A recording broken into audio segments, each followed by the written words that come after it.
இதோ உங்கள் மத்தியிலே வந்து கொண்டிருக்கிறார் பாட்டாளி மக்கள் கட்சியுடைய தலைவர் இளைஞர்களின் எழுச்சி நாயகன் கருத்து வந்தவர்களாக இருந்து வந்து கொண்டிருக்கிறார். தலைவருக்கு பின்னாடி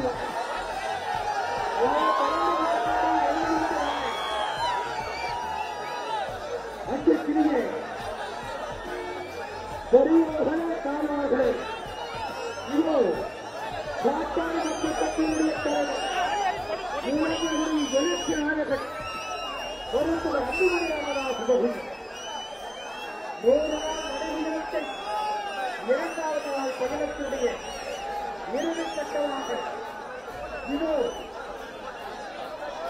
நம்முடைய உறுப்பினர்களை எங்களை சந்தித்து எங்களுடைய நடைமுறை மேற்கொண்டு சுற்றுச்சூழல்களை வழங்கி வந்து கொண்டிருக்கிறார்.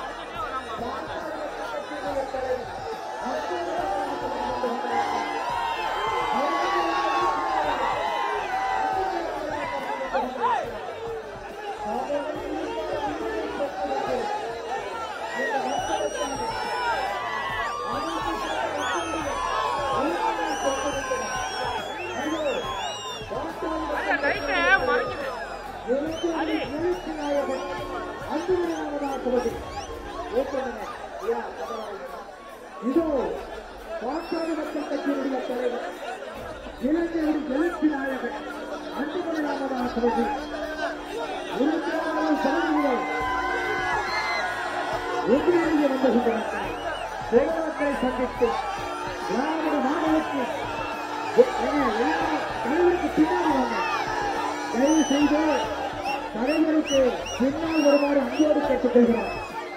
இதோ பாட்டாளி மக்கள் கட்சியுடைய தலைவர் இளைஞர்களின் எழுச்சி நாயகன் மருத்துவர் அன்புமணி ராமதாஸ் அவர்கள் உறுப்பினர் பகுதிகளில் இருக்கிற மக்கள் உங்களை சந்தித்து நடவடிக்கை மேற்கொண்டு வந்து கொண்டிருக்கிறார். நேற்றைய தினம் திருப்பாரூரிலே தொடங்கி இன்றைக்கு சந்தர்ப்பத்திலே ஆரம்பித்து இப்பொழுது உத்தரவாத பகுதிகளில் இருக்கிற உங்களை சந்தித்து தமிழ்நாட்டு மக்களுக்கு விழிப்புணர்வை ஏற்படுத்த வேண்டும் என்று எழுச்சி பிரச்சார நடைபெறும் மேற்கொண்டு வந்து கொண்டிருக்கிறார். பாட்டாளி மக்கள் கட்சியினுடைய தலைவர் அன்புமணி ராமதாஸ் அவர்கள் வந்து கொண்டிருக்கிறார். 108 ஆம்புலன்ஸ் இயக்கத்தை இந்தியாவுக்கு கொண்டு வந்து லட்சோபலட்சம் உயிரை காத்திட்டார். அன்புமணி ராமதாஸ் அவர்கள் இளைஞர்கள் மத்தியிலே வந்து கொண்டிருக்கிறார். தேசிய கிராம சுகாதார திட்டத்தை கொண்டு வந்த மருத்துவர் அன்புமணி ராமதாஸ் அவர்கள் இளைஞர்கள் மத்தியிலே வந்து கொண்டிருக்கிறார். போலியோ என்கிற நோயே இல்லாமல் இந்தியாவிலே போலியோவை தெரிவித்த அன்புமணி ராமதாஸ் அவர்கள் இளைஞர்கள் மத்தியிலே வந்து கொண்டிருக்கிறார். தமிழ்நாட்டு மக்களுடைய அடிப்படை உரிமைகள் 10 உரிமைகளை மீட்டுத் தருவதற்காக நடைபெற மேற்கொண்டு உறுப்பினர் வேறொரு பகுதியிலே வந்து கொண்டிருக்கிறார். நீதிக்கான உரிமை, வன்முறையில்லாத வாழ்வு, மகளிர் உரிமை, உடனே கடவுளுக்கு கொள்ளுகிறார்கள். விவசாயத்தில் உணவு பொருளுக்கான உரிமையை கொண்டிருக்கிறார். இது இந்த பகுதிகளை இருக்கிறது.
பயணம் பயணம் உரிமை பயணம் பெறுவோம் பெறுவோம் புறப்படடா அண்ணன் அக்கா தம்பி தங்கை வரணும் அழைப்பது நம்ம அன்பு மணிடா நெருப்பா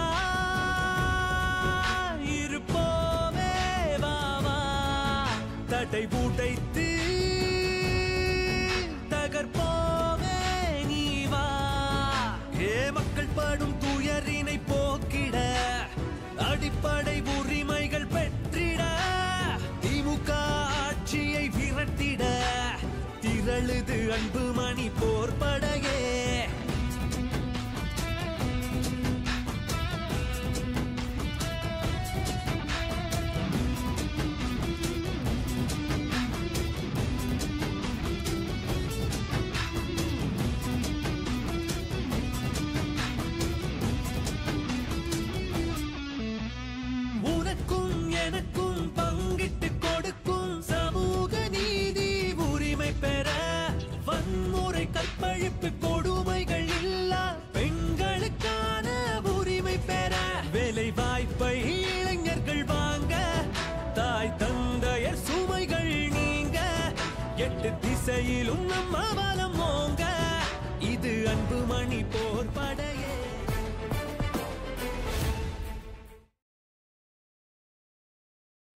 அடுத்ததாக பகுஜன் சமாஜ் கட்சியினுடைய மாவட்ட செயலாளர் சுரேஷ் அவர்கள். சரி, போடும் கொஞ்சம். பகுஜன் சமாஜ் கட்சியினுடைய மாவட்ட சுரேஷ் அவர்கள் தலைவர் அவர்களுக்கு மரியாதை. பொதுச் செயலாளர் மேடைக்கு வாங்க.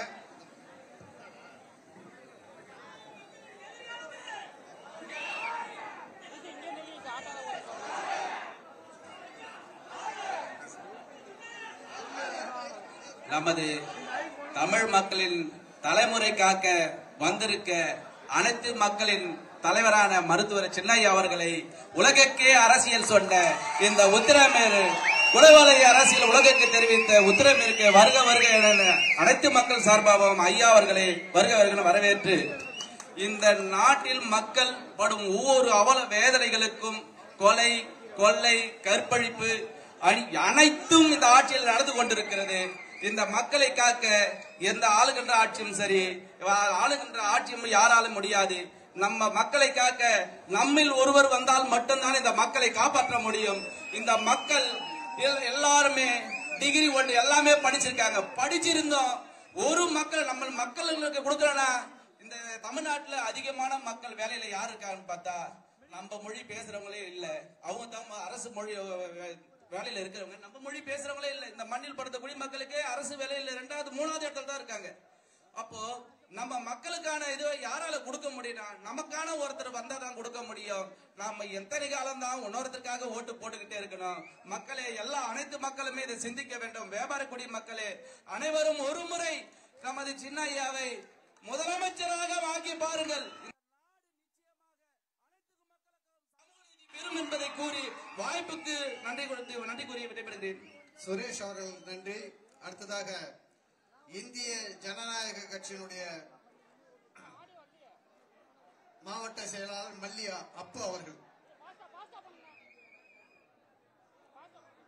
எழுச்சியோடும் நெழுச்சியோடும் நடந்து கொண்டிருக்கக்கூடிய உரிமை மீட்க தலைமுறை காக்க பயணத்திற்கு இந்திய ஜனநாயக கட்சியின் தலைவர் ஐயா பாரிவேந்தர் அவர்களின் சார்பாகவும் ஐயா இளையவேந்தர் அவர்களின் சார்பாகவும் இந்த பயணம் வெற்றி பெற மனதார வாழ்த்துகிறோம்.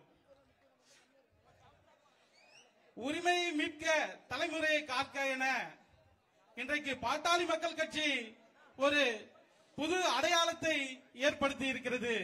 ஏன் இதை ஏற்படுத்தி இருக்கிறது? இங்கு என்ன உரிமை இல்லை, எது பறி போய் இருக்கிறது என நிறைய பேர் கேள்வி கேட்கலாம்.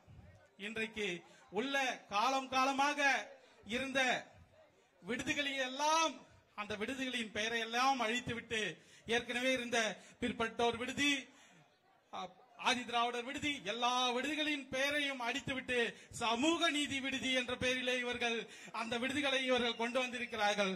அதை நாங்கள் வன்மையாக கண்டிக்கிறோம். ஏனென்று சொன்னால் உங்கள் மீது எங்களுக்கு நம்பிக்கை இல்லை. ஏற்கனவே SC ST பிரிவிற்கு ஒதுக்கப்பட்ட 3500 கோடியை நீங்க எடுத்து மகளிர் உரிமை தொகை கொடுத்து நிறுவீங்க.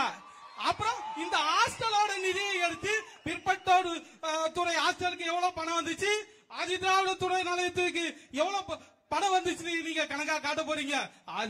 அதாவது சமூக நீதி விடுதி என நீங்கள் பெயர் வைத்து விட்டால் அதுதான் அது அம்போ என்று அந்த திட்டம் போய்விடும். இந்த சமூக நீதி உரிமை மீட்க தலைமை காக்க அண்ணன் பயணத்திற்கு என்னுடைய சார்பாகவும் எங்களுடைய கட்சியின் சார்பாகவும் ஒரு பெரிய கோரிக்கையை, ஏற்கனவே நிறைய கோரிக்கைகளை அண்ணன் சுமந்து பாதைகளை கடந்து வந்து கொண்டிருக்கிறார். அதில் மேலும் ஒரு மைல் கல்லாக என்னுடைய சார்பாக ஒரு கோரிக்கையை வைக்கிறேன். பல காலமாக, நீண்ட காலமாக தொண்டு தொட்டு தலித் கிறிஸ்தவர்களை SC பட்டியலில் சேர்க்க அந்த மக்கள் காலங்காலமாக போராடி கொண்டிருக்கிறார்கள். ஆனால் இவர்கள் கண் துடைப்புக்கு மட்டுமே அவர்களை வைத்துக் கொண்டு அவர்களை உழைப்பை பெற்றுக் கொண்டு இவர்கள் அந்த கோரிக்கையை நிறைவேற்றவே இல்லை.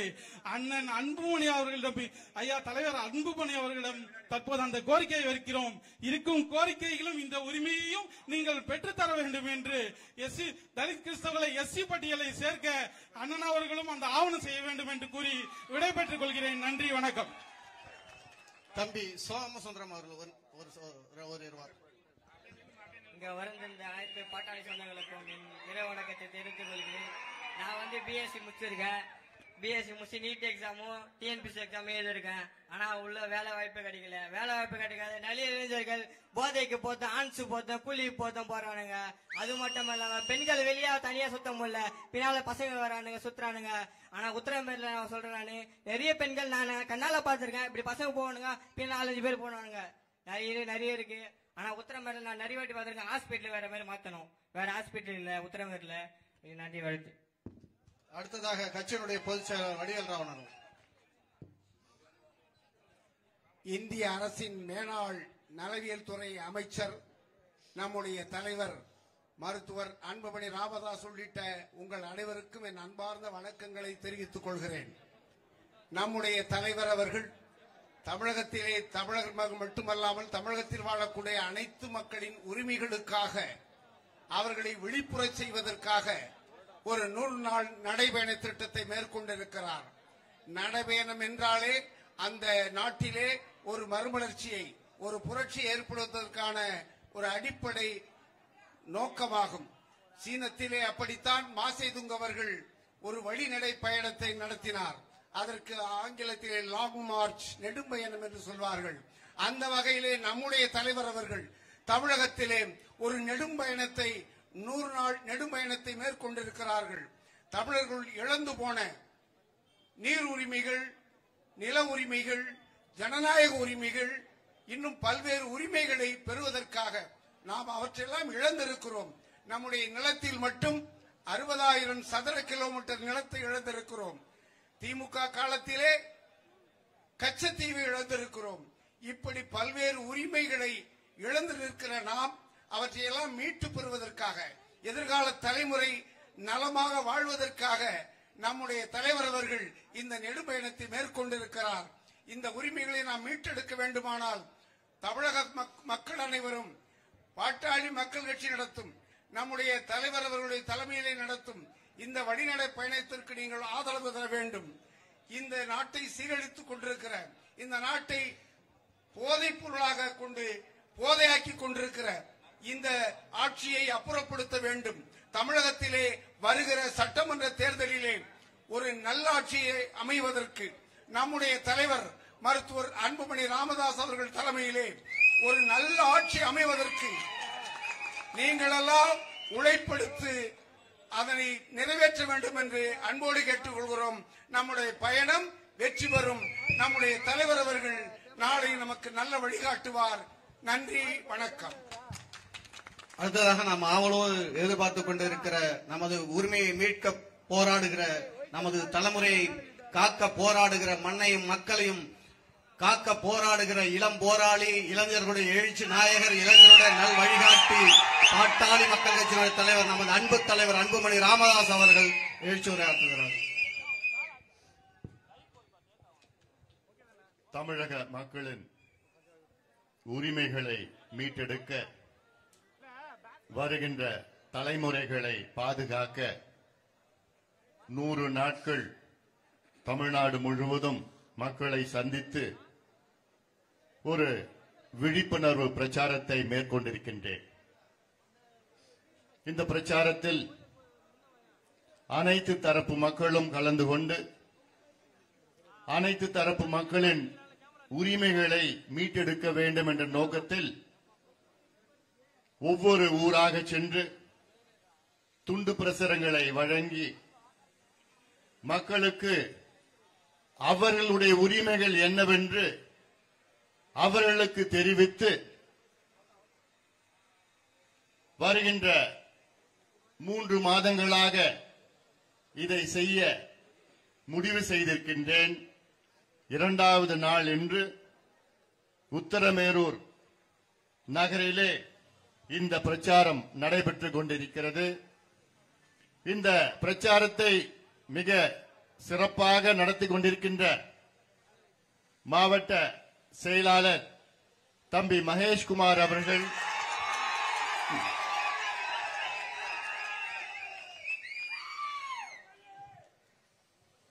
பாட்டாளி மக்கள் கட்சியின் பொதுச் செயலாளர் மரியாதைக்குரிய திரு வடிவேல் ராவணன் அவர்கள், தலைமை நிலை செயலாளர் திரு செல்வகுமார் அவர்கள், திரு வைத்தி அவர்கள், திரு ஜெயராமன் அவர்கள், திரு ஆலயமணி அவர்கள், திரு வேலுச்சாமி அவர்கள், திரு கங்காதரன் அவர்கள், திரு குமார் அவர்கள், தமிழரசன் அவர்கள், முன்னாள் நாடாளுமன்ற உறுப்பினர் தனராஜ் அவர்கள், முன்னாள் சட்டமன்ற உறுப்பினர் சக்தி கமலாம்பாள் அவர்கள், முன்னாள் சட்டமன்ற உறுப்பினர் கணேஷ்குமார் அவர்கள், சண்முகம் அவர்கள், பாலயோகி அவர்கள்,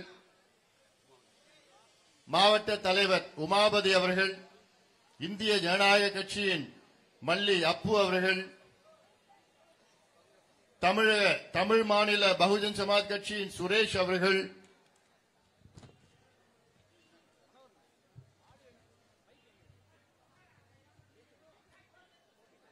பொருளாளர் வசந்தி அவர்கள், பேராசிரியர் முனு பல்லவராசன் அவர்கள், இ வரதராசன் அவர்கள், ரவிச்சந்திரன் அவர்கள், கணேசன் அவர்கள், வழக்கறிஞர் ஆறுமுகம் அவர்கள், கருணாகரன் உடையார் அவர்கள், பாஸ்கர் அவர்கள், அரவிந்தன் அவர்கள், ஏ சங்கர் அவர்கள், ஆர் பி ராசா அவர்கள், வினோத்குமார் அவர்கள், அரசகுமார் அவர்கள், வி ஜி மணி அவர்கள், கோ மனோகரன் அவர்கள், அன்பு செல்வன் அவர்கள், அஜித்குமார் அவர்கள், எம் எஸ் மாரி அவர்கள், கே அரசு அவர்கள், வி விநாயகம் அவர்கள், சக்கரை கணேசன் அவர்கள், முனுசாமி அவர்கள், கோ முனுசாமி அவர்கள், திருமதி முனியம்மாள் அவர்கள், சிவபிரகாசம் அவர்கள், உத்தரகுமார் அவர்கள், ஹரிகிருஷ்ணன் அவர்கள், ரவி அவர்கள், சோழன் அவர்கள், தட்சிணாமூர்த்தி அவர்கள், நித்யானந்தம் அவர்கள், பிரவீன்குமார் அவர்கள், பாபு அவர்கள், லோகேஷ் அவர்கள், ஜெகன் மோகன், செல்லமுத்து, ஜீவானந்தம், ஏழுமலை, கந்தன், ஆர் பாலாஜி, டி மோகன், கரண்குமார், வடிவேல் அவர்கள் உள்ளிட்ட மேடையில் இருக்கின்ற அனைத்து நிலை நிர்வாகிகளுக்கும், இங்கே இந்த நடைபயணத்தில் கலந்து கொண்டிருக்கின்ற பாட்டாளி மக்கள் கட்சியின் மாநில மாவட்ட ஒன்றிய கிளை நிர்வாகிகளுக்கும், வருகின்ற பெரியோர்கள், தாய்மார்கள், விவசாய பெருமக்கள், வியாபார பெருமக்கள், ஊடக நண்பர்கள், காவல்துறை நண்பர்கள் உள்ளிட்ட என் உயிரின் மேலான அன்பு பாட்டாளி சொந்தங்களே, உங்கள் அனைவருக்கும் இந்த அன்புமணி ராமதாசன் பணிவான வணக்கங்கள். நல்லா இருக்கீங்களா? நல்லா இருக்கீங்களா? ஆனா தமிழ்நாடு மக்கள், நீங்க என் தம்பிங்க இங்க இருக்கிறீங்க, நீங்க நல்லா இருக்கீங்கன்னு சொல்றீங்க. ஆனா உண்மையிலே தமிழ்நாட்டு மக்கள் ஒவ்வொன்றா தனியா போய் கேட்டா, என்னம்மா எப்படிமா இருக்கிறேன்னு, என்னங்க நடக்குது ஆட்சிங்க, எங்களுக்கெல்லாம் பயமா இருக்கு, ரோட்ல போறதுக்கே பயமா இருக்குது, பாதுகாப்பே இல்ல. காலையில அன்னைக்கு போனேன், ஒரு 11 மணிக்கு போறேன், தெருவில் போனா அவன் குடிச்சுக்கிட்டு அங்க எனக்கு கையை பிடிச்சி இழுக்கிறான். எங்க பிள்ளைங்கன்னா பள்ளிக்கூடம் அனுப்பத்துக்கு எங்களுக்கு பயமா இருக்குது. காலேஜுக்கு போய் திரும்பி வருமானு வயிற்றுல பாலை கட்டி நெருப்பை கட்டிட்டு இருக்கிறோம். இப்படியெல்லாம் தமிழ்நாட்டில் உள்ள பெண்கள் அன்றாடம் புலம்பிக் கொண்டிருக்கின்றார்கள். அன்றாடம் பிரச்சனைகள் பெண்களுக்கு. ஆனா ஸ்டாலின் முதலமைச்சர் அவர்கள் செட் பண்ணி வச்சிருவாங்க. அவர் ரோட்ல நடந்து போவாராம், அது ஷூட்டிங் நடக்கும், தினம் ஷூட்டிங், 2 மணி நேரம் கால் ஷீட். நடந்து போவாராம், அம்மா நல்லா இருக்கியாமா அப்படின்னு கேட்பாராம். அவங்க, ஐயா நாங்க மகிழ்ச்சியா இருக்கிறோம் அப்படின்னு டிராமா பண்ணுவாங்க. தமிழ்நாட்டில் யாராவது ஒரு பெண் நாங்க சந்தோஷமா இருக்கிறோம், மகிழ்ச்சியா இருக்கோம் சொல்ல சொல்லுங்க பார்க்கலாம். யாரும் ஒருத்தருடன் சொல்ல மாட்டாங்க.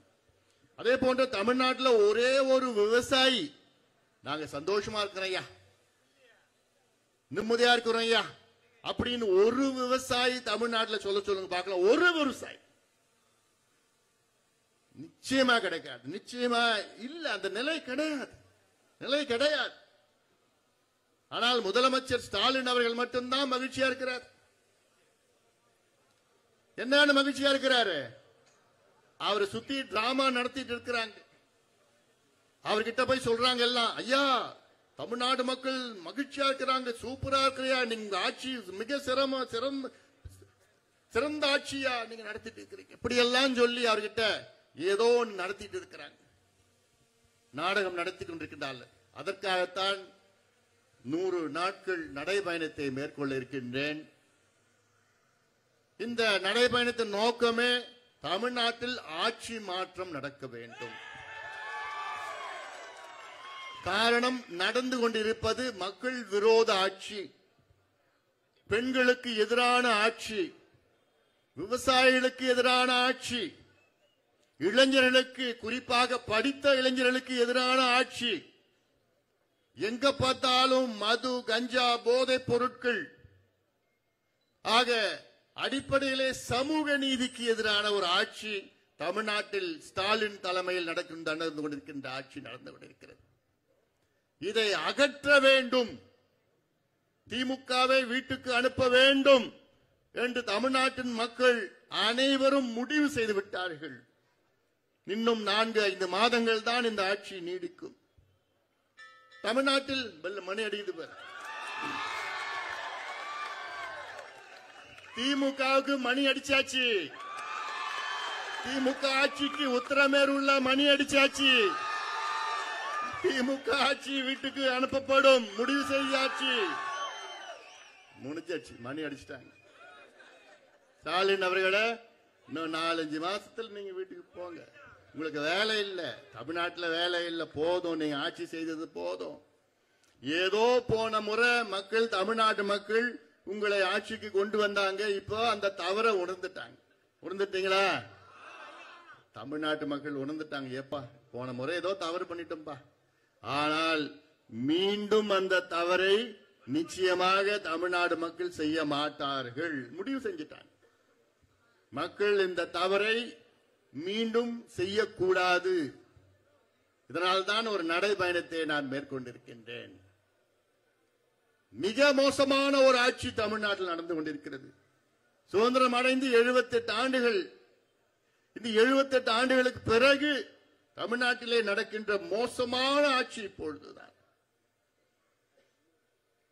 இப்படி எங்க பார்த்தாலும் லஞ்சம், ஊழல், நாடகம், விளம்பரம், எங்க பார்த்தாலும் விளம்பரம் விளம்பரம் விளம்பரம். கோடிக்கணக்கான மக்கள் பணத்தை, வரி பணத்தை இவங்க விளம்பரம் செஞ்சிட்டு இருக்கிறாங்க. உங்களுடன் ஸ்டாலின் இப்படின்னு ஒரு திட்டம். என்ன திட்டம் அது? முகாம் நடத்துவாங்களாம். அந்த முகாம்ல உங்க குறையெல்லாம் வந்து அங்க தீர்ப்பான்லாம். ஏயா 4.5 வருஷமா என்னையா பண்ணிட்டு இருந்த? 4.5 ஆண்டு காலம் என்ன பண்ணீங்க? இவ்வளவு காலமா? அடுத்த 4 மாசம் தான் நீங்க இருக்க போறீங்க. நீங்க யாரு குறையா தீர்க்க போறீங்க? 4.5 ஆண்டு காலம் தீர்க்காத குறைகள் அடுத்த 4 மாதத்துல உங்களால தீர்க்க முடியுமா? இதற்கு ஒரு விளம்பரம் அப்படின்னு வந்து உங்களுடன் ஸ்டாலின் ஒரு முகாம். அது என்ன முகாம் தெரியுமா? உங்களுக்கு யாராவது ரேஷன் அட்டை வேணும்னா அந்த முகாம்ல போய் நீங்க விண்ணப்பம் செய்யலாமா? எவ்வளவு? 4.5 வருஷம் விட்டுட்டானுங்க. அடுத்த 4 மாசத்துல கொடுத்துருவாங்களா? கொடுத்துருவாங்க. இருந்தா தானே கொடுக்க போறாங்க. இப்படி பிறப்பு சான்றிதழ், இறப்பு சான்றிதழ், ஏதாவது ஒண்ணு, அத மின்சார கணக்கு, இணைப்பு வேணும், புது கணக்கு வேணும், இதெல்லாம் அந்த விண்ணப்பம் கொடுக்கணுமா? 45 நாள்ல கிடைச்சணுமா? யாரையா ஏமாத்துறீங்க? இந்த 4.5 ஆண்டு காலம் உங்களுக்கு கிடைக்காதது, உங்களுக்கு செய்யாதது. ஆட்டோமேட்டிக்கா டைம் பண்ணி வந்துடுமா? 8 மணி ஆயிடுச்சா? சரி, கொஞ்ச நேரம் நம்ம கேட்கலாம். நல்லாதான் இருக்குது, கேட்கலாம்.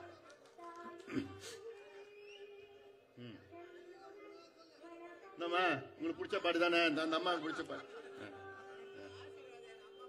அம்மா ஆசீர்வாதம் பண்றாங்களா?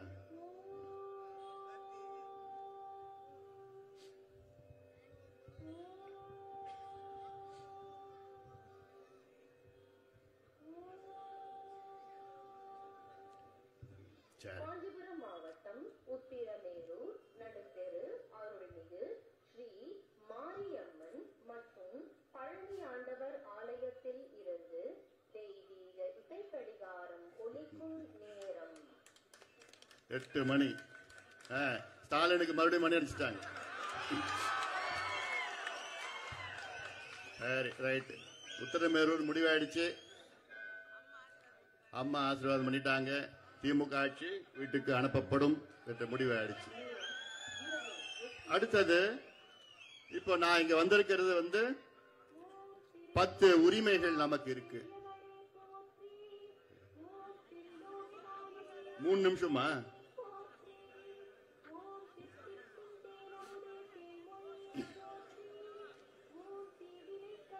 சரி, நானும் கொஞ்சம் அப்படியே பேசிட்டே இருக்கிறேன். இப்ப நான் இங்க வந்திருக்கிறது வந்து பாத்தீங்கன்னா, அரசியல் சாசனம், அதாவது கான்ஸ்டிடியூஷன் ஆஃப் இந்தியாவில் மக்களுக்கு பல உரிமைகளை கொடுத்திருக்கிறாங்க. அடிப்படை உரிமைகளை கொடுத்திருக்கிறாங்க. அதில் 10 அடிப்படை உரிமைகள், அதை வைத்துத்தான் இந்த நடைபயணத்தை நான் மேற்கொண்டிருக்கிறேன். இது 10 உரிமைகள் அடிப்படை உரிமைகள். இது பெண்களுக்கு இருக்கு, இளைஞர்களுக்கு இருக்கு, விவசாயிகளுக்கு இருக்கு, பொதுமக்களுக்கு இருக்குது, நகர்ப்புற வளர்ச்சி அப்படின்னு இருக்குதால இந்த உரிமைகளை மீட்டெடுக்க வேண்டும் என்ற நோக்கம்தான்.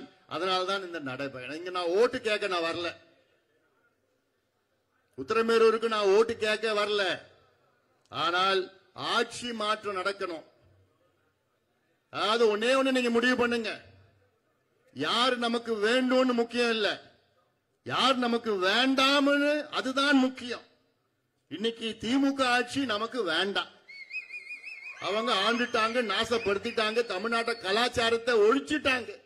தமிழ் மொழியும் நம்ம பண்பாடு, நம்ம கலாச்சாரம், நம்ம நாகரிகம், சமூக நீதி, பெண்கள் பாதுகாப்பு எல்லாத்தையும் அழிச்சு ஒழிச்சு தரைமட்டமாக்கிட்டாங்க.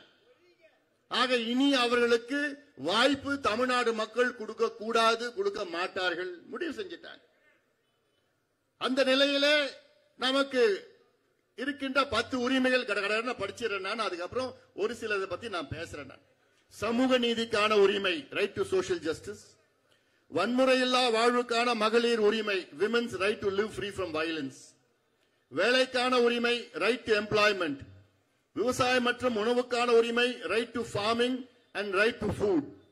வளர்ச்சிக்கான உரிமை, ரைட் டு டெவலப்மெண்ட். அடிப்படை சேவைக்கான உரிமை, ரைட் டு பப்ளிக் சர்வீசஸ். கல்வி நலவாழ்வுக்கான உரிமை, right to health and right to education. மது போதை பொருட்களால் பாதிக்கப்படாமல் இருக்கும் உரிமை, right to be free from alcohol and drug harm.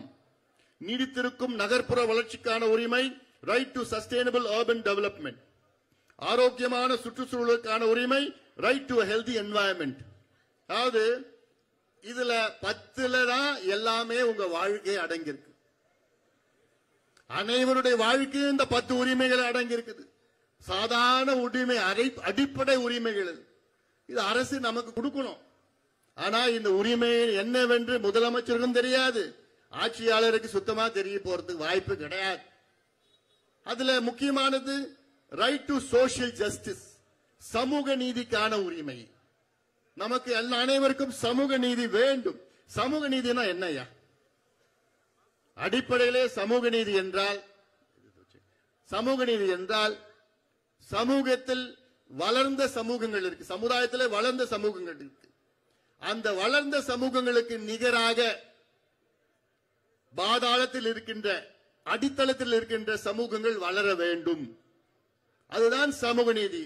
அதாவது வளர்ந்த சமூகங்களுக்கு நிகராக இந்த சமூகங்கள் வளர வேண்டும், வளர்ச்சி அடைய வேண்டும். அப்ப என்ன நடக்கணும்னா, வளராத சமூகங்களுக்கு கல்வி கிடைக்கணும், வேலை வாய்ப்பு கிடைக்கணும், சுகாதாரம் கிடைக்கணும், குடிநீர் கிடைக்கணும், வீடு கிடைக்கணும், சுயமரியாதையுடன் வாழணும். எல்லாமே அவங்களுக்கு கிடைச்சாதான் வளர்ந்த சமூகங்களுக்கு நிகராக இங்க இருக்கின்ற அடக்கப்பட்ட, ஒடுக்கப்பட்ட, வஞ்சிக்கப்பட்ட பட்டியலின மக்கள், பிற்படுத்த மக்கள், மிகவும் பிற்படுத்த மக்கள் அங்கே வளர வேண்டும். அதுதான் சமூக நீதி. ஆனால் இதை சம்பந்தமா ஸ்டாலின் அவர்களுக்கு எள்ளளவும் ஏதாவது இது சம்பந்தமா ஏதாவது இருக்கா? சமூக நீதிக்கும் நிச்சயமா கிடையாது, நிச்சயமா கிடையாது. முதலமைச்சர் ஸ்டாலின் அவர்கள் சமூக நீதி பேசுவதற்கு தகுதியற்றவர். திமுக இன்னைக்கு சமூக நீதி பற்றி பேசுவதற்கு தகுதி அல்லாத கட்சி திமுக. நாடகம் நடத்தி கொண்டிருக்கின்ற திமுக மக்கள் விரட்டி அடிக்க போகிறான் தேர்தலில். யார் ஏமாத்திட்டு இருக்கிறீங்க? இன்னைக்கு காலையில் கூட நான் ஒரு அறிக்கை விட்டேன். தமிழ்நாட்டிலே சாதிவாரி கணக்கெடுப்பு நடத்துங்கள் என்று தொடர்ந்து சொல்லி வருகின்றோம். எதுக்கு நாங்க நடத்த சொல்றோம் சாதிவாரி கணக்கெடுப்பு? இது ஏதோ ஒரு சமுதாயம் பிரச்சனையா?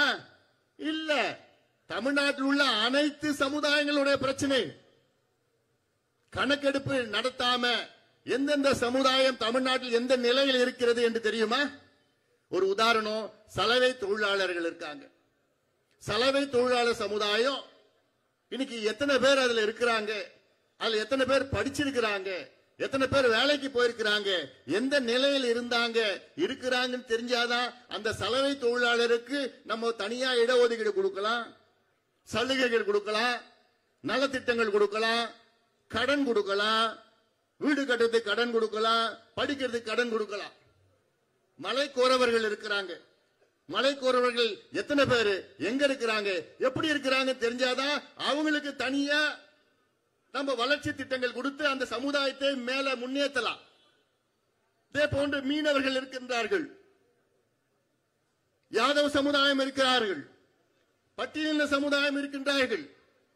இப்ப பட்டியலின மக்கள் நினைச்சிட்டு சில பேர் நினைச்சிட்டு இருப்பீங்க பட்டியலின மக்களுக்கு இடஒதுக்கீடு 18% இருக்குன்னு.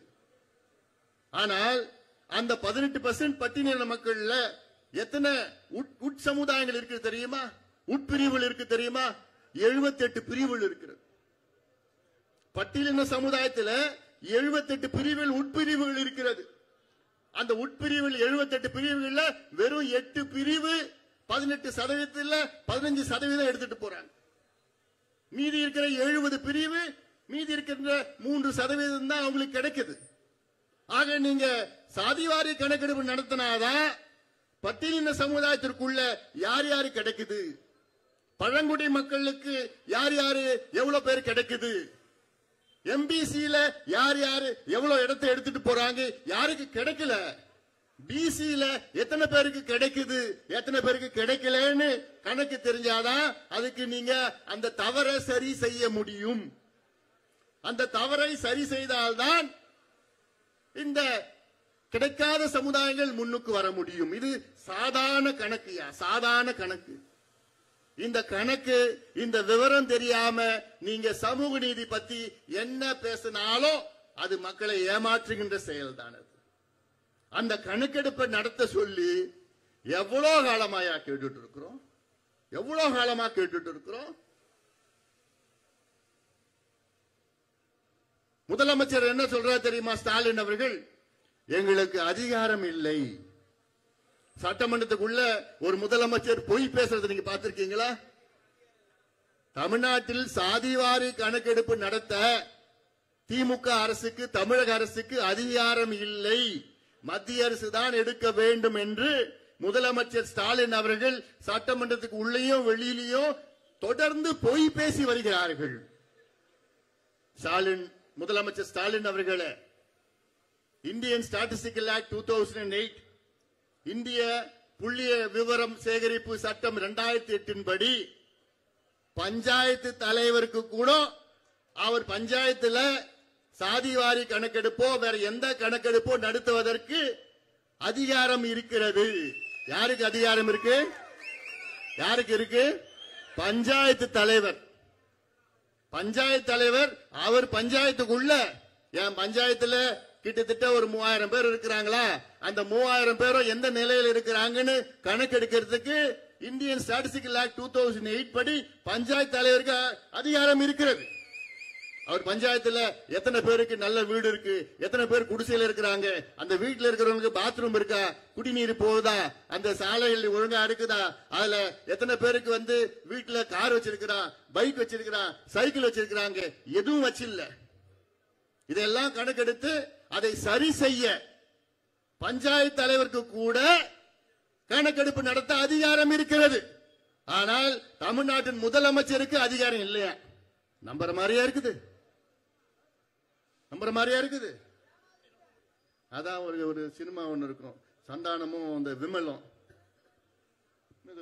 அப்படி சொன்னாதான் சோறு போடுவாங்கன்னு சொல்லுவாங்க, அதை நம்பினாதான் சோறு போடுவாங்கன்னு. அந்த மாதிரி கதையா இருக்குது. யாரையா ஏமாத்த பாக்குறீங்க? திமுகவுடைய கூட்டணி கட்சி என்ன காங்கிரஸ், இன்னைக்கு காலையில ராகுல் காந்தி, நேத்து ராகுல் காந்தி சென்னையில டெல்லியில ஒரு கூட்டம் நடத்துறாரு, கல்கத்தா ஸ்டேடியம்ல. அந்த கூட்டத்தில் ராகுல் காந்தி பேசுறாரு, என்ன, நாங்கள் ஐக்கிய முற்போக்கு ஆட்சி 2வது ஆட்சியில இந்தியா முழுவதும் சாதிவாரி கணக்கெடுப்பு நடத்த தவறிவிட்டோம், அது நாங்கள் செய்த தவறு.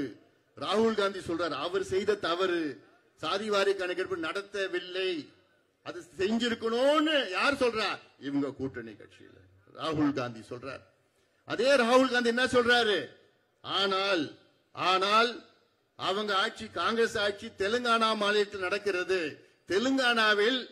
தெலுங்கானா முதலமைச்சர் ரேவந்த் ரெட்டி அவர்கள் தெலுங்கானா மாநிலத்தில் 2 மாதத்திற்குள் சாதிவாரி கணக்கெடுப்பு நடத்தி மிகப்பெரிய சாதனையை செய்திருக்கின்றார் என்று ராகுல் காந்தி நேற்று பேசியிருக்கிறார். எந்த சட்டத்தின் கீழ்? நான் சொன்னேன்ல இந்த சட்டம், இந்தியன் ஸ்டாட்டிஸ்டிக்கல் ஆக்ட் 2008, இதே சட்டத்தின் கீழ் தெலுங்கானாவில் ரேவந்த் ரெட்டி முதலமைச்சர் இந்த சட்டத்தின் கீழ் தெலுங்கானாவில் சாதிவாரி கணக்கெடுப்பு நடத்தி முடிச்சிட்டு அங்கே இடஒதுக்கீடு அதிகப்படுத்தியிருக்கிறார். யாருக்கு? எல்லாத்துக்கும் இடஒதுக்கீடு அதிகப்படுத்தியிருக்கிறார். நல்ல திட்டங்களை வழங்கி இருக்கின்றார். ஏன்னா யாருக்கு போனோம் தெரிஞ்சாதானே நீங்க செய்ய முடியும். தெரியாம எங்களுக்கு அதிகாரம் இல்லைன்னு பொய்ய சொல்லிட்டு இருக்காதீங்க. கர்நாடகாவில் எங்க கூட்டணி கட்சி தான் கர்நாடகாவில் காங்கிரஸ் ஆட்சி நடந்து கொண்டிருக்கிறது. அங்கே சித்தராமையா முதலமைச்சர். அந்த முதலமைச்சர் அவர்கள் இந்த 10 ஆண்டுகளில் 2 முறை சாதிவாரி கணக்கெடுப்பு நடத்தி முடிச்சிட்டு இருக்கிறார். 2 முறை. ஆந்திராவில் சாதிவாரி கணக்கெடுப்பு நடந்துட்டு இருக்காங்க, ஒரிசால நடத்திட்டு இருக்கிறாங்க, பீகார் மாநிலம் நடத்தி முடிச்சிட்டாங்க. ஆக இந்தியாவில் இவ்வளோ மாநிலத்திலையும் நடத்தி முடிச்சிட்டாங்க, நடத்திட்டு இருக்கிறாங்க. ஆனா நம்ம ஆளு ஸ்டாலின் அவர்களுக்கு மட்டும் எங்களுக்கு அதிகாரம் இல்லைங்க. அது வேற, அது தெரியாது, நான் சொல்ல முடியாது மைக்ல எல்லாம். அப்போ யாரை ஏமாத்துறீங்க? எப்படி, எதுக்கியா ஏமாத்துறீங்க? ஏன் கணக்கெடுப்பு நடத்திட்டு போறது என்ன பிரச்சனை உங்களுக்கு? உங்களுக்கு என்ன பயம்? முதலமைச்சர் ஸ்டாலின் அவர்களே, தமிழ்நாட்டில் சாதிவாரி கணக்கெடுப்பு நடத்த என்ன பயம் உங்களுக்கு? என்ன பயம்? எதுக்கு பயப்படுறீங்க? யாருக்கு பயப்படுறீங்க? இந்தியாவில் இவ்வளோ மாநிலத்தில் நடத்திட்டு இருக்கிறாங்க. ஆனா நீங்க மட்டும் எங்களுக்கு அதிகாரம் இல்லை என்று பொய்யை சொல்லிக் கொண்டிருக்கின்ற ஸ்டாலின் அவர்களே, நிச்சயமா இந்த தேர்தலில் மக்கள் சரியான பாடத்தை போட்டு, இனி திமுக காரங்க யாராவது வந்து சமூக நீதினு யாராவது வந்து பேசினாங்கன்னு வச்சுக்க, அப்புறம் என்ன பண்ணணும் உங்களுக்கே தெரியும். சொல்லிடுங்க, யோ சமூக நீதினு பேசாத இங்க வராது, கிளம்பு. சமூக நீதிக்கு உங்களுக்கு சம்பந்தமே கிடையாது. ஏமாத்திட்டு இருக்காரு. போய் உங்க முதலமைச்சர் போய் சொல்லுங்க, சொல்லி கணக்கெடுப்பு நடத்த சொல்லுங்க. இப்ப கூட லேட் ஆகல, 2 மாதத்துல முடிச்சிடலாம். எவ்வளவு? இது இல்லாம தமிழ்நாட்டில் 69 விழுக்காடு இடஒதுக்கீடு. இந்தியாவில் அதிகமா இடஒதுக்கீடு இருக்கின்ற மாநிலம் தமிழ்நாடு. அந்த 69 விழுக்காடு இடஒதுக்கீடு தமிழ்நாட்டில் கொடுக்க கூடாது என்று எதிரிகள் உச்சநீதிமன்றத்தில் வழக்குகளை போட்டிருக்கிறார்கள். அந்த வழக்குகள் இன்று நிலுவையில் இருக்கிறது உச்சநீதிமன்றத்தில். என்னைக்கு வேணா வரும் அந்த வழக்கு. அந்த வழக்கு வந்துடுச்சுன்னா அவ்வளவுதான், முடிஞ்சு போச்சு. 69 விழுக்காடு இடஒதுக்கீடு நம்ம மறந்துடணும். அந்த அளவுக்கு இருக்கு. ஆனா ஸ்டாலின் அவர்கள் எங்களுக்கு அதிகாரம் இல்லைன்னு பொய்ய சொல்லிட்டு இருக்கிறார். நிச்சயமாக அதை மக்கள் பார்ப்பார். அடுத்தது நான் வரது பெண்களுக்கு. இன்னைக்கு தமிழ்நாட்டில் பெண்களுக்கு பாதுகாப்பு கிடையாது. பெண்கள்லாம் கோபத்தில் இருக்கிறாங்க, ஆத்திரத்தில் இருக்கிறாங்க. ஆனா என்ன பண்றாங்க? ஸ்டாலின் நினைச்சிட்டு இருக்கிறாரு, நாங்க தான் 1000 ரூபாய் கொடுக்கிறோமே, நாங்க தான் 1000 ரூபாய் கொடுக்கிறோமே. தென்னாவட்டில் இருக்கிறாங்க என்னமோ இவங்க காசு மாதிரி. அது மகளிர் உரிமை தொகையா, அதுல உரிமை வேற. என்னையா உரிமை? பெண்களுக்கு நீங்க என்ன உரிமை கொடுத்துட்டீங்க? பெண்களுக்கு நடமாட முடியுமா? தெருவில் நிம்மதியா இருக்க முடியுதா பெண்கள்? இல்ல. இவன் நினைச்சிட்டு இருக்காங்க எல்லாமே நாசப்படுத்தி, பெண்களுடைய வாழ்க்கை நாசப்படுத்திட்டு 1000 ரூபாய் 1000 ரூபாய் வைக்க போறாங்க பெண்கள் எல்லாம் தேர்தல். அந்த 1000 ரூபாய் கொடுத்தா எங்க போகுது? அந்த 1000 ரூபாய் டாஸ்மார்க்கு தான் போகுது. அதான் என்ன நடக்குது? இத தலையெழுத்து நமக்கு. அதனால தமிழ்நாட்டு பெண்கள் எல்லாம் தப்பி தவறி அவங்க ஏதோ 1000 ரூபாய் கொடுக்கறாங்க அப்படின்னு நினைச்சுக்கிட்டு நீங்க தப்பி தவறி இந்த கடந்த முறை தேர்தலில் நீங்க செய்த தவறை மீண்டும் செய்யாதீர்கள், தயவு செய்து செய்யாதீர்கள். ஏன்னா உங்க பிள்ளைகளை ஞாபகம் வச்சுக்கங்க, உங்க பெண் பிள்ளைகளை ஞாபகம் வச்சுக்கங்க, பெண் குழந்தைகளை ஞாபகம் வச்சுக்கங்க. பெண் பிள்ளைகள், பெண் குழந்தைகளுக்கு, பெண்களுக்கு தமிழ்நாட்டில் பாதுகாப்பு கிடையாது. அன்றாடம் சம்பவங்கள் நடந்து கொண்டிருக்கிறது, அன்றாடம் சம்பவங்கள் நடந்து கொண்டிருக்கிறது. 15 நாள் முன்பு நம்ம கும்மிடிப்பூண்டி பகுதியில் ஒரு 8 வயசு குழந்தை ஒரு கொடூர பாலியல் வன்கொடுமை செஞ்சு அவன் ஓடி போயிட்டான். இப்ப நேற்று தான் பிடிச்சிருக்கிறாங்க அவனை. அந்த குழந்தையுடைய அப்பா மட்டும் நான் போன்ல பேசினேன். நம்ம கட்சியினுடைய பொருளாளர் திலகபாமா அவர்களை வீட்டுக்கு அனுப்பிச்சு வச்சேன். ஆறுதல் கொடுத்து பாவம் அந்த அம்மா என்கிட்ட போன்ல பேசுறாங்க. ஐயா எங்களுக்கு நியாயம் வேணும் ஐயா, என் பொண்ணு கேக்குது, 8 வயசு குழந்தை கேக்குது, என்ன நான் என்ன தப்பு பண்ணேன்னு கேக்குது. எனக்கெல்லாம் அதான் அழுதுட்டு நான் போன்ல எப்படியாவது அவனை பிடிச்சிட்டு முடிச்சிடுங்க ஐயா. அந்த ஆதங்கம் ஒரு தாயோடைய ஆதங்கம். இதுதான் அன்றாடம் நடக்குது. இது ஏதோ ஒரு சம்பவம் சொல்லல. நான் சென்னையில் அண்ணா நகர்ல இப்படியே நடந்தது, பொள்ளாச்சியில நடந்தது, வேலூர்ல நடந்தது, மதுரையில நடக்குது. இது எல்லா ஊர்லயும். ஏன், என்ன காரணம்? எங்க பார்த்தாலும் மது, கஞ்சா, போதை பொருள் சரளமா கிடைக்கும். கஞ்சா போதையெல்லாம் தெரு தெருவா, வீதி வீதியா, பள்ளிக்கூடம் கல்லூரி. இதுக்கெல்லாம் காரணம் யாரு? முதலமைச்சர் ஸ்டாலின் அவர்கள். முதலமைச்சர் ஸ்டாலின் தான் பொறுப்பேற்றுக்கணும். ஏன்னா காவல்துறை முதலமைச்சர் ஸ்டாலின் அவர்கள் கீழே தான் இயங்கிக் கொண்டிருக்கிறது. அவர் தான் பொறுப்பேற்றுக்கணும். ஏத்துப்பாரா? நிச்சயமா இல்ல. இதெல்லாம் சிந்தியுங்கள். இந்த ஆட்சி தொடர்ந்து வந்தால் அடுத்த முறை தப்பி தவறி, அதாவது வர போறது கிடையாது. அதுக்கு உங்க செய்தி உங்ககிட்ட சொல்றேன் நான். உங்க மனசுல ஏத்திக்கிங்க. இதெல்லாம் மனசுல ஏத்திக்கிங்க. இவங்க எல்லாம் தமிழ்நாட்டை நாசப்படுத்திட்டாங்க. பிளாட்டா அக்கு வேறு ஆணு வேற அடிச்சு முடிச்சுட்டாங்க. விவசாயிகளுக்கு இங்க மரியாதை கிடையாது. பக்கத்துல மேல்மான் இருக்குது, அங்க சிப்காட் 3500 ஏக்கர். அப்படியே அந்த 3500 முப்போகம் விளைகின்ற அந்த மண்ணை அப்படியே மக்களிடம் புடுங்கி எடுத்து விவசாயிகள் விவசாயம் பண்ணிட்டு இருக்காங்க. காலங்காலமா பாட்டம் பூட்டங்காலத்துல இருந்து அத மண்ணை புடுங்கி அவங்களை விவசாயில விரட்டி அடிச்சு தட்டி கேட்டா குண்டர் சட்டத்துல போடுறாங்க. பாரு, யாரு? விவசாயிகளை, நமக்கு சோறு அளிக்கின்ற கடவுள் விவசாயிகள். அப்படிப்பட்ட விவசாயிகளை குண்டர் சட்டத்துல போட்ட ஆட்சி தான் இந்த கொடுங்கோல் திமுக ஆட்சி. இதை வீட்டுக்கு அனுப்பியே ஆக வேண்டும். ஒவ்வொரு விவசாயியும் இதை மறக்காதீர்கள். சோறு போற கடவுள் விவசாயிகளை குண்டர் சட்டத்திலே போடுற நீ எவ்வளவு தெனட்டு, எவ்வளவு திமிர் இருந்தா நீ செய்வ? கேட்கறது ஆளில நினைச்சுக்காது. நாங்க இருக்கிறோம், நாங்க தான் இருந்தோம் அந்த நேரத்தில். பாதுகாப்பு, விவசாயிகள் பாதுகாப்பு நாங்க தான் போனோம். கணேஷ்குமார்லாம் கூடவே இருந்தார். எல்லாம் மறக்க மாட்டாங்க விவசாயிகள். ஏன் இந்த உத்தரமேரூர் எடுத்துக்க, இங்க ஒரு ஏரி சுத்தி சோழர் காலத்துல வெட்டிய ஏரி கணக்கு 18 கோடி 50 லட்சம் கணக்கு செலவு பண்ண. என்னையா பண்ண கணக்காங்க? 2 செடியை வெட்டினியாங்க, வேற என்ன பண்ண கணக்கு? அவ்வளவுதான். இதுக்கு காலையில வந்தா போய் பார்த்துட்டு இருக்கலாம். ஆனா விடாதீங்க, விட போறது இல்ல. எல்லாம் இங்க ஒரு மருத்துவமனை கட்டி இருக்கிறாங்க, அதுவும் திறக்கல. அது எவ்வளவு சாபக்கேடு இந்த ஆட்சி. வீட்டுக்கு நிச்சயமாக இந்த ஆட்சியை அனுப்ப வேண்டும். ஆனால் ஸ்டாலின் அவர்கள் விளம்பரம், உங்களுடன் ஸ்டாலின் ஒரு முகாம் நடத்தி விளம்பரப்படுத்திட்டு, அதுக்கு ஒரு சட்டம் இருக்கு, சேவை பெறும் உரிமை சட்டம் இருக்கு.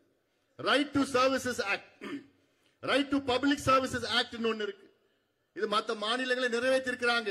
இதைத்தான் பாட்டாளி மக்கள் கட்சி 15 ஆண்டுகளுக்கு முன்பு நாங்க சொல்லியிருந்தோம். கொண்டு வரணும்.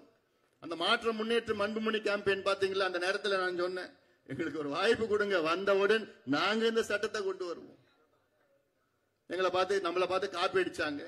காப்பி அடிச்சு இந்த சட்டமன்ற தேர்தலுக்கு முன்பு திமுக அவங்க தேர்தல் வாக்குறுதியில, நாங்கள் ஆட்சிக்கு வந்தவுடன் சேவை பெறும் உரிமை சட்டத்தை உடனடியாக கொண்டு வருவோம். 4.5 வருஷம் ஆயிடுச்சு. அவ்வளவுதான். அந்த சட்டம் மட்டும் வந்ததுன்னா உங்களுக்கு என்ன சேவை வேணும்னா, ரேஷன் அட்டை வேணுமா, சான்றிதழ் வேணுமா, இபி கனெக்ஷன் வேணுமா, உங்களுக்கு என்ன வேணும், இதெல்லாம் நீங்க ஆன்லைன்ல விண்ணப்பம் செஞ்சா உங்க வீட்டுக்கு 15 நாளுக்குள்ள அந்த சேவை வந்து சேரும். 15 நாள்ல சட்டம் போட்டா போதும். இப்படிப்பட்ட முகாம்லாம் தேவையில்லை. போய் நம்ம பணத்தை எடுத்து, வரி பணத்தை எடுத்து விளம்பரம் செய்ய தேவையில்லை. அரசு ஊழியர்களே, ஆசிரியர் பெருமக்களே, நீங்க மறக்க மாட்டீங்கன்னு நினைக்கிறேன். உங்களுக்கு திமுக செஞ்ச துரோகத்தை நீங்க மறக்க மாட்டீங்கன்னு நினைக்கிறேன் நான். ஆனா நீங்க மறந்து மட்டும் மீண்டும் அவங்களுக்கு நீங்க ஓட்டு சேகரிச்சீங்கன்னா அவ்வளவுதான், உங்க வாழ்க்கையே முடிஞ்சு போச்சு. அந்த சாபம் உங்களை சும்மா விடாது. அந்த சாபம் உங்களுக்கு சும்மாவே விடாது. நான் சொல்றேன். நான் ஏன்னா வரிஞ்சு கட்டிக்கிட்டு போன தேர்தலில் ஜாக்டோ, ஜியோ, அரசு ஊழியர்கள், ஆசிரியர்கள் சங்கம் குடும்பத்துடன் நீங்க போய் திமுகவுக்கு வாக்குகள் சேகரிச்சு ஓட்டு போட்டீங்களே, போட்டாரு பாரு நாமம். போட்டாரு பார் ஸ்டாலின், பெரிய நாமத்தை போட்டாரு பார். என்னையா கேட்டீங்க நீங்க? கோரிக்கைகள் என்ன உங்களுக்கு? பேசிட்டு கோரிக்கைகள், அதுல என்ன கோரிக்கைகள்? முக்கியமான கோரிக்கை, எங்களுக்கு பழைய ஓய்வூதியத்தை கொடுங்க. 2003 கிடைச்ச ஓய்வூதியம் அதுதான் எங்களுக்கு வேண்டும். புதுசா ஓய்வூதியம் எங்களுக்கு வேண்டாம். நாங்க காலம் முழுக்க எங்க வாழ்க்கையை 30-40 வருஷமா அரசாங்கத்துக்காக எங்க வாழ்க்கையை அர்ப்பணித்து இருக்கின்றோம், சேவை செய்திருக்கின்றோம் மக்களுக்காக. அதனால் எங்களுக்கு பழைய ஓய்வூதியம் வேண்டும் என்று அது முக்கியமான கோரிக்கை. ஆனால் இதை ஸ்டாலின் அவர்களும் அவருடைய மகன் துணை முதலமைச்சர் அவர்களும் கடந்த தேர்தல் நேரத்தில் தெரு தெருவா போய் பேசினாங்க, வீதி வீதியா பேசினாங்க, ஊர் ஊரா போய் பேசினாங்க. என்னன்னு, நாங்கள் ஆட்சிக்கு வந்தவுடன் அரசு ஊழியர்களுக்கும் ஆசிரியர்களுக்கும் பழைய ஓய்வூதியத்தை நாங்கள் கொண்டு வருவோம் கொண்டு வருவோம் கொண்டு வருவோம் சத்தியம் பண்ணாங்க அப்பாவும் பிள்ளையும். ஆனா என்ன நடந்தது? 4.5 ஆண்டுகள் ஆகுது, கொண்டு வரல. இனி கொண்டு வர போறது இல்லை. அதுக்கு ஒரு குழு போட்டிருக்காங்களாம், ககன்தீப் சிங் பேடி குழு. திமுக காரங்க ஏதாவது ஒண்ணு செய்ய முடியலன்னா ஒரு குழுவை போட்டு தள்ளி வச்சிடுவாங்க, அவ்வளவுதான். ஏன் இதற்கு முந்தைய ஆட்சியில 2 குழு போட்டாங்க. ஜெயலலிதா அம்மையார் காலத்துல சாந்தா ஷீலா நாயர் அவங்க தலைமையில ஒரு குழு போட்டாங்க. அப்படியே அது பரிந்துரை கடப்புல கிடக்குது. அதன் பிறகு எடப்பாடி பழனிசாமி அவர் ஆட்சி காலத்துல ஸ்ரீதரன் குழு தலைமையில ஒரு குழு போட்டாங்க. இப்போ ககன்தீப் சிங் பேடி தலைமையில ஒரு குழு. எதுக்கியா? ஒண்ணு குடு இல்ல குடுக்கலன்னு சொல்லு, முடியலன்னு சொல்லிட்டு. ஏன் நான் சொல்றேன்னா, இந்தியாவில் 7 மாநிலங்கள்ல இன்று அந்த மாநில அரசு பழைய ஓய்வூதிய திட்டத்தை அறிவித்திருக்கின்றார்கள். இந்தியாவில் 7 மாநிலங்கள்ல அரசு ஊழியர்களுக்கு ஆசிரியர்களுக்கும் பழைய ஓய்வூதிய திட்டம் அறிவித்திருக்கின்றார்கள். உங்களால ஏன் முடியல?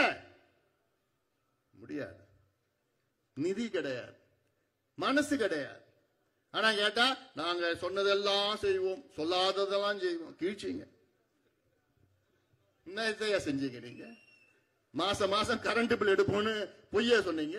புழுகு மூட்டை திமுக. இது நீங்க சொன்ன வாயெல்லாம் திமுகனா பொய், வாயத்திறந்தா பொய். அதான் சொன்னேன். செங்கல்பட்டுல கூட பேசிட்டு வந்தேன் நான். திமுக காரங்க நாக்க பார்த்தா அவன் அழுகி போயிட்டு இருக்கும், அவ்வளோ பொய்ய சொல்லிட்டு. உண்மையா பேசுங்கய்யா. 541 வாக்குறுதி கொடுத்தாங்க. ஆனா கேட்டா நாங்க 540 வாக்குறுதியில 700 வாக்குறுதி நிறைவேற்றிடும் சொல்றோம். கொடுத்ததே 541. ஆனா அவன் பேசுறது பார்த்தா 700 வாக்குறுதியை நாங்க நிறைவேற்றிட்டோம். முதலமைச்சர் என்ன சொல்றார்? 100 விழுக்காடு வாக்குறுதியை நாங்க நிறைவேற்றோம். எங்கயா? மாசம் மாசம் கரண்ட் பில் எடுப்போம் சொன்னீங்களே, நிறைவேற்றினீங்களா? மாசம் மாசம் கரண்ட் பில் எடுக்கிறது நீங்க நிறைவேற்றி இருந்தீங்கன்னா இந்நேரம் கரண்ட் பில்லு பாதியா குறைஞ்சிருக்கும், எல்லாத்துக்கும் பாதியா குறைஞ்சிருக்கும். ஆனா இன்னைக்கு பாத்தீங்கன்னா 15% இருந்து 55% வரைக்கும் ஏத்தி இருக்கிறாங்க கரண்ட் பில். 15% இருந்து 55% வரைக்கும் 4 முறை கரண்ட் பில் ஏத்தி இருக்கிறாங்க. இந்த 4 ஆண்டு காலத்துல 4 முறை. எல்லாம் சாதாரண விஷயம் கிடையாது. சொத்து வரியிலிருந்து, வீட்டு வரியிலிருந்து, தண்ணீர் வரியிலிருந்து, கரண்ட்ல இருந்து, போக்குவரத்து எல்லாத்தையும் விலை ஏத்திட்டு, ஆனா நாங்க 1000 ரூபாய் கொடுக்க போறோம். கொடுப்பீங்க. இதெல்லாம் சிந்தியுங்கள், செயல்படுங்கள், ஒன்று திரளுங்கள். உங்கள் உரிமைகள், இதெல்லாம் உங்கள் உரிமைகளை. படிச்ச இளைஞர்களுக்கு வேலை இருக்கா? கஷ்டப்பட்டு ஏதோ படிச்சுட்டாங்க, ஏதோ படிச்சுட்டாங்க. ஆனா படிச்சு வேலை இல்ல என்ன பண்றான்? அங்க போய் குடிச்சிட்டு டாஸ்மாக் போயிட்டு, அதுக்கப்புறம் போய் அங்க போய் போதை பொருள் அதெல்லாம் போயிட்டு அப்படியே நாசமா போயிட்டு இருக்கு வாழ்க்கை. இதே ஸ்டாலின் அவர்கள் தேர்தலுக்கு முன்பு என்ன சொன்னாரு? நாங்கள் ஆட்சிக்கு வந்தவுடன் தமிழ்நாட்டில் உள்ள அனைத்து தொழிற்சாலைகள் உள்ளூர் இளைஞர்களுக்கு 75 விழுக்காடு வேலைகளை உள்ளூர் இளைஞர்களுக்கு வழங்குவோம் என்று சட்டத்தை கொண்டு வருவோம் என்று சொன்ன ஸ்டாலின் அவர்களே, கொண்டு வந்தீங்களா அந்த சட்டத்தை?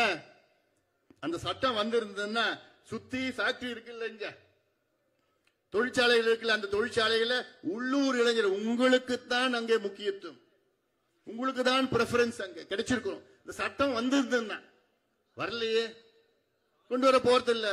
அவருக்கு மனசு இல்லை பண்றதுக்கு, மனசு இல்ல. ஏன்னா அவனுக்கு எதுவும் தெரியல. அதான் பிரச்சனை. ஸ்டாலின் அவர்களை சுத்தி 4 வியாபாரிகள் இருக்கிறாங்க. என்ன வியாபாரி? அமைச்சர்கள் என்ற பெயர்ல வியாபாரிகள் வியாபாரம் பண்றாங்க. நிர்வாகம்லாம் கிடையாது, வியாபாரிகள். எப்படி பணம் சம்பாதிக்கலாம், எலெக்ஷன் வந்துச்சுன்னா எப்படி அந்த பணத்தை கொடுத்து மக்களை ஏமாத்தி ஓட்டை வாங்கிடலாம்.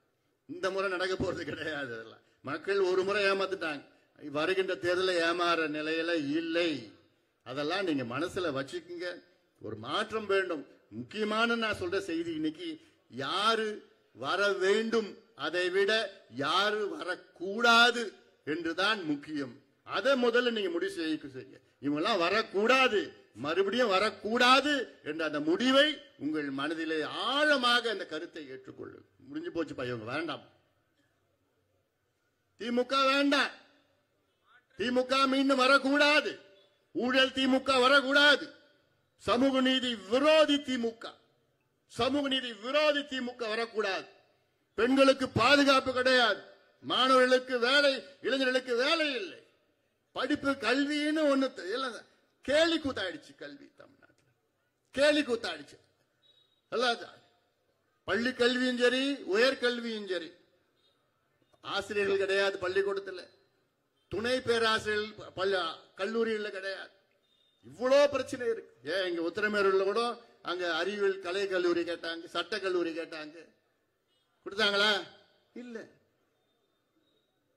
இங்க கிட்டத்தட்ட 30 வருஷத்துல 20 வருஷம் ஒருத்தர் தான் எம்எல்ஏவா இருக்கிறாரு. என்ன பண்ணாரு இந்த தொகுதிக்கு? ஏதாவது ஒரு வளர்ச்சி திட்டம் சொல்லுங்களேன். ஒண்ணுமே இல்லை. ஆனா நீங்க 4 முறை அவரை தேர்வு செஞ்சிருக்கீங்க. எவ்வளவு? ஒரு முறை இல்ல, எவ்வளவு? 4 முறை. அப்படி 4 முறை நீங்க அவரை தேர்வு செய்யறதுக்கு அப்படி என்ன அவரை செஞ்சிட்டாரு இந்த மக்களுக்கு? இந்த மாவட்டத்துக்கு என்ன செஞ்சாரு? இந்த தொகுதிக்கு என்ன செஞ்சாரு? இந்த பகுதிக்கு என்ன செஞ்சாரு? கேளுங்க, கேள்வி கேளுங்க. இதெல்லாம் இந்த கேள்வி கேட்டாதான் உங்களுக்கு விடை கிடைக்கும்.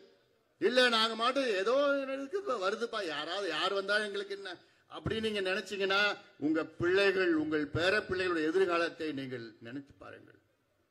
மோசமா, இன்னைக்கே மோசமாயிடுச்சு, இன்னும் மோசமா போயிடும், இன்னும் மோசமா போயிடும். அதனால்தான் இந்த பயணத்தை மேற்கொண்டிருக்கின்றோம். உரிமை மீட்க, தலைமுறையை காக்க, வருகின்ற தலைமுறையை பாதுகாக்க வேண்டும், காக்க வேண்டும். அது என்னுடைய கடமையா நான் பார்த்திருக்கின்றேன். என்னுடைய கடமை. வருகின்ற தலைமுறைகள், என்னுடைய தம்பிகள், என்னுடைய தங்கைகள் காக்க வேண்டும், பாதுகாக்க வேண்டும், அவருடைய உரிமைகளை மீட்டெடுக்க வேண்டும். அதனால இன்னும் நிறைய செய்தி பேசிட்டு இருக்க போறோம். அடுத்த ஊருக்கு போகணும். நானு அடுத்தது காஞ்சிபுரம், உத்தரமேரூர், ஸ்ரீபெரும்புதூர் எல்லாம் போயிட்டு இருக்கிறோம். அதனால இதெல்லாம், இந்த செய்தியெல்லாம் நீங்கள் உள் வாங்கி மக்கள் எல்லாத்துக்கும் சொல்லுங்க. ஏன்னா இது ஒரு இயக்கமா மாறணும், ஒரு மூவ்மெண்டா மாறணும். இயக்கம் என்ன இயக்கம்? திமுகவுக்கு எதிரான ஒரு இயக்கமா மாற வேண்டும். அதனால்தான் இந்த நடைபயணத்தை நான் மேற்கொண்டிருக்கின்றேன். ஓட்டுக்காக நான் வரல. உங்களிடம் ஒரு விழிப்புணர்வு ஏற்படுத்தி இந்த திமுக மீண்டும் வரக்கூடாது. மீண்டும் ஏமாறாதீர்கள், மீண்டும் ஏமாறாதீர்கள். தமிழக மக்களே, இது முக்கியமான செய்தி. இது குறிப்பாக பெண்கள், இளைஞர்கள், விவசாயிகள், ஏமாறாதீர்கள். ஏமாந்தது போதும். அரசு ஊழியர்களே, ஆசிரியர்களே, ஏமாந்தது போதும். இவர்களை, திமுகவை புறக்கணியுங்கள். வேண்டாம் திமுக, இனி வேண்டாம் திமுக. அவர்கள் ஆட்சி செய்தது போதும், தமிழ்நாட்டை நாசம் செய்தது போதும். எல்லாம் ஒன்று திரளுங்கள், வாருங்கள், ஆதரவு தாருங்கள், ஆதரவு தாருங்கள், ஆதரவு தாருங்கள். உங்களுடைய உரிமைகளை மீட்டெடுக்க வேண்டும். அது ஒரே எண்ணத்தில் தான் இங்கே நான் வருகை தந்திருக்கின்றேன். அதற்கு இந்த நிகழ்ச்சியை மிக சிறப்பாக ஏற்பாடு செய்த நம்முடைய மகேஷ், உமா உள்ளிட்ட அனைத்து நிலை நிர்வாகிகள், அவருடன் இங்கே இயங்கிக் கொண்டிருக்கின்ற நம்முடைய மாநில, மாவட்ட நிர்வாகிகள் அனைவருக்கும் என்னுடைய மனமார்ந்த நன்றி, வாழ்த்துக்கள், பாராட்டுகளை தெரிவிக்கின்றேன். நீங்கள் இன்னைக்கு என்னுடைய தம்பிகள், தங்கைகள் அதிக அளவில் வருகை தந்திருக்கிறீர்கள். இந்த செய்தி முக்கியமான செய்தி. இந்த பிரச்சாரத்தை தொடங்குங்கள். வீடு வீடாக, தெரு தெருவாக, கிராமம் கிராமமாக சென்று இந்த திமுக மீண்டும் ஆட்சிக்கு வரக்கூடாது என்ற ஒரு இயக்கத்தை தொடங்கி ஒரு விழிப்புணர்வை ஏற்படுத்தி மக்கள் விரோத ஆட்சி திமுகவை வீட்டுக்கு அனுப்புவோம், அனுப்புவோம், அனுப்புவோம் என்று அனைவரும் உறுதியேற்று நம்முடைய பயணத்தை மேற்கொள்வோம். நம்முடைய உரிமைகளை நாம் மீட்டெடுப்போம், உரிமைகளை மீட்டெடுப்போம் என்று சொல்லி உங்களுடன் நன்றியுடன் விடைபெறுகின்றேன். நன்றி, வணக்கம். நன்றி உரை நகர செயலாளர் தம்பி அரவிந்தன் அவர்கள். சமூக நீதிக்கான